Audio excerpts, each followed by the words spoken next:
as we continue to focus on the person, ideals, and accomplishments of the late Archbishop Desmond Tutu, we are now being joined by Bishop Matthew Hassan Kukah, the Catholic Bishop of Sokoto Diocese. We'd like to welcome you to the program, sir. Thank you very much for having me. Thank you. Good afternoon. So let's start off with the legacy that, of course, the Archbishop has left in his demise. Can you speak to us of the kind of legacy he leaves within the world of theology? Really thank you very much. Today is not a day I would like to call a sad day, but a happy day to one of the greatest sons of Africa, one of the greatest sons of the church. And I use the word church, in terms of the universal claims of Christianity as a whole. Archbishop Tutu was a proud son of Africa, a proud son of the church.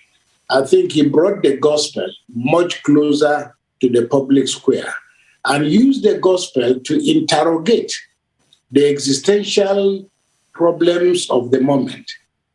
He used the gospel as a mirror, as a compass, by which a predominantly Christian world should judge itself in relation to how politics is played and how it relates to our common humanity. So Archbishop Tutu lives for the world. You didn't have to be a Christian. You didn't have to be even an African. He leaves massive footprints on the sands of time. But he is a son of the church, and he's a man whose towering image did wonderful for Christianity and helped to move Christianity to the center of public life. So I think that he brought a moral clarity by the kind of message that he put out to let people know that we are primarily God's children who just happen to be other things by gender, skin color, social class, and so on.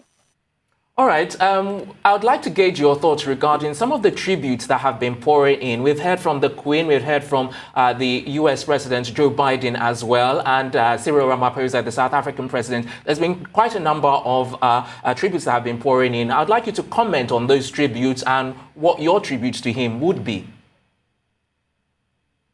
Well, as you know, because of the kind of person that Archbishop Tutu was, literally almost every tribute will be written slightly just in terms of context, but essentially the thrust will be basically the same. It will be a tribute of appreciation. It will be a tribute and a salute to bravery, to rare courage. I mean, to the fact that he used his stature, he used his position, to rally and call international attention to the iniquity of apartheid. And he did, almost single-handedly changed the course of history. But of course, to speak of Archbishop Tutu's legacy is also to speak about a good number of other extraordinarily brave men and women in South Africa, especially from within the white community. If you remember, way back in 1986, people like radicals like Frederick van Slyback, and a few other white liberals had gone to Senegal, to begin a subtle conversation about what will finally unfold in 1990 with the freedom of Mandela. So before him, there were quite a lot of very radical clerics who were white. We have somebody like Dennis Hawley, the former Archbishop of Cape Town. We also had a man who was literally Archbishop Tutu's teacher, Trevor Huddleston. These were the men who laid the foundation for what Archbishop Tutu will later capitalize on. So the tributes are all in the right place. The sentiments are basically the same.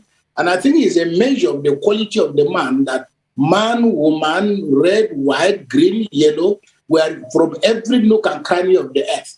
We are all in unison, unanimous in the fact that we are paying tribute to a man who changed history and who changed the moment. Bishop Kukah, thank you for that. We know the Archbishop, when he came to the forefront, was going through the political space in South Africa was going through quite a lot with, the insecurity in terms of apartheid And we know he also stood for voters' rights, all sorts of really great progressive things. Now, to bring it back to Nigeria, we're going through quite a bit on our own home front right now with insecurity, with the quality of life being not so great for the grassroots. What do you think he would have to say, or some kind of advice that he would give to to Nigerians, and how we can move forward in a way of truth and reconciliation, since those are some of the principles that he actually stood for? Well, thank you very much. Actually, in 1993 or thereabout, Archbishop Tutu and I were in the University of Leeds in the United Kingdom. You know, after the collapse of communism, when people were talking about what they call the second liberation of Africa.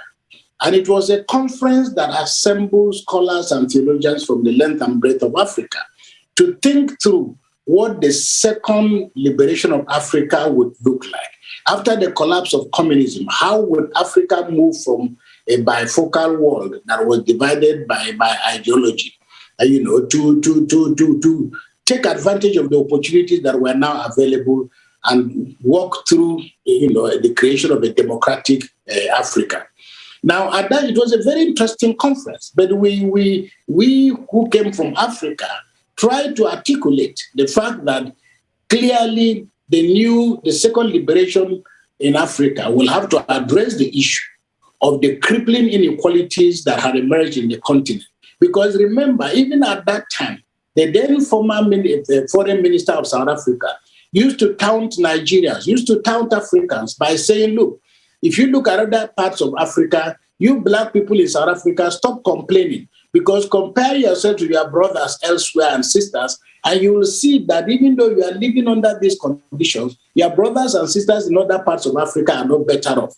So fast forward, it is a tragedy. It really, really is a monumental tragedy that Africa and African leaders have not been able to successfully move the needle in the direction of justice, fairness, equity, just even the sheer ability to keep our people safe, the sheer ability to keep our people fed, the sheer ability to bring our people together.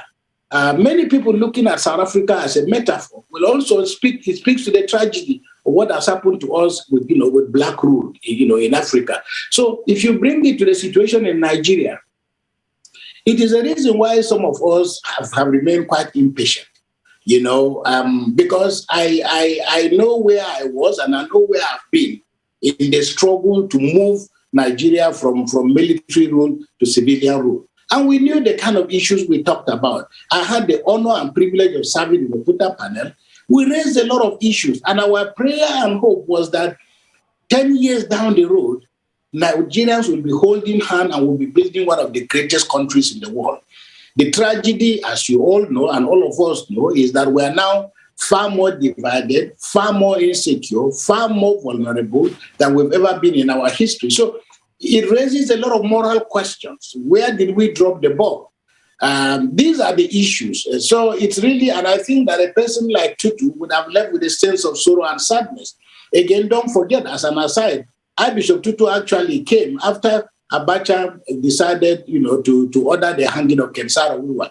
Archbishop Tutu made a failed attempt to come to Nigeria. He didn't manage to see General Abacha and didn't manage to save Kensara Wiwa. So he was a man who did all that needed to be done, because even in his own country, in South Africa, he ended up in frustration when he told the black elite to get off the gravy train of privilege, and that being in power did not mean just replacing the white people with their bad ways and the privileges. So we are still contesting tragically the same problem, the same issue, and making very, very little progress, So the urgency of nation building in Africa is a very, very serious issue. Now, Desmond Tutu was known he had many caps, many feathers in his cap, shall I say, and he was known as a teacher, he was known as a bishop, a theologian, a social activist, but many say first and foremost that he was an anti-apartheid icon. But there are those that are arguing against that and saying first and foremost he was an Anglican priest. What's your take, and what should he be known for first and foremost? Well, I mean, Archbishop Tutu cannot be named. You cannot put him into one pigeonhole. It just does not fit. And of course, because we are relatively young in this conversation, people like I get a flack from a lot of people who say, look, for speaking out and for standing outside the shadow of the sacristy, you're really not doing your work. We have convoluted interpretations by illiterate and largely sometimes fraudulent politicians who think they know what Jesus meant when he talked about the separation of church and state, or about giving to Caesar what is Caesar and to God what is God. Archbishop Tutu had the advantage of a position. Now, when he became General Secretary, he was in 1975, he became the first Black man to become the Dean of the Anglican Church. He had come from a Methodist background. He was Methodist before he to the.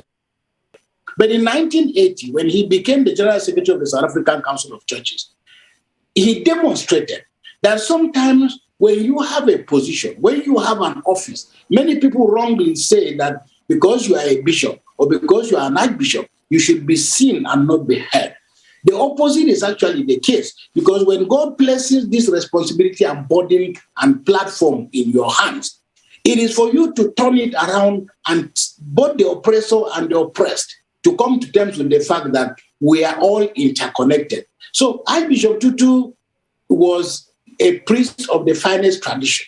His processes of social engagement were in consonance with the gospel because he drew his inspiration, from deeply from the scriptures. And that is why, like Jesus Christ and everybody else, the communists were not happy with him, the whites were not happy with him. And indeed, the measure of the greatness of a leader is not so much those who believe with him or those who agree with him. No.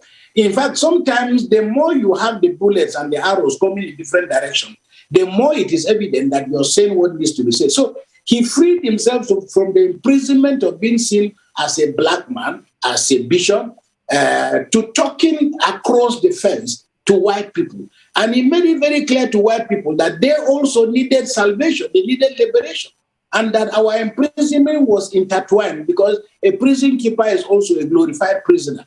So he talked about the need to open up the frontiers of freedom and opportunity. And as I said, he was not a perfect human being, but definitely he was a proud African, firm with roots firmly founded on the African soil and the African culture, but again, not a theologian with his head in the sky. His ability to bring Caesar and God to the table and argue that a fair and equitable society is possible. These were some of the issues. And as I said, as you saw from the conversation at the Truth Commission, they did their best. But you can see from his own frustration by spending more time outside South Africa that it was a bit of an irony, that no sooner did Black people come to power than the system began to fall apart. Happily, somebody like Cyril Ramaphosa, who was a very young man in the days of the anti-apartheid movement in 1986, literally being handheld by people like Archbishop Tutu. He's in power now, and I believe he and the people of South Africa have lost an incredible godfather. But as I said, for us in the church and as Africans, he left us a legacy that we're very proud of. We are indeed very proud and sad to see him go, but just like you said, we are celebrating his life and his wonderful legacy. Thank you so much for joining the program this afternoon, Bishop Matthew Hassan Kukah, and compliments of the season to you.